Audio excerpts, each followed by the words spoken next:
নৈহাটিতে স্বাদ aroma of লখনউতে সেদিনকে আমরা লাঞ্চ করলাম। আমার তো বেশ খুবই ভালো অ্যাম্বিয়েন্সটা।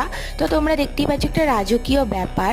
আর এটা নৈহাটি স্টেশন থেকে মাত্র 2 মিনিটের রাস্তা। তো তারপর আমরা নিয়ে নিয়েছিলাম কাবাব অ্যান্ড পরাঠা। তো কাবাবটা দেখতো স্টাফিংটা ভীষণই ভালো ছিল, মাটনের কাবাব ছিল এটা। তো এটা খুবই টেস্টি ছিল, তুমি দেখতেই পাচ্ছ দেবাঞ্জন রিভিউ দিলে। এবার আমার পালা। তো আমি তো ফার্স্ট টাইম এটা খেলাম আর দারুণ লাগলো আমার। আর এরপর আমরা নিয়ে নিয়েছিলাম লখনউ স্টাইল বিরিয়ানি, স্পেশাল একটা বিরিয়ানি নিয়েছিলাম।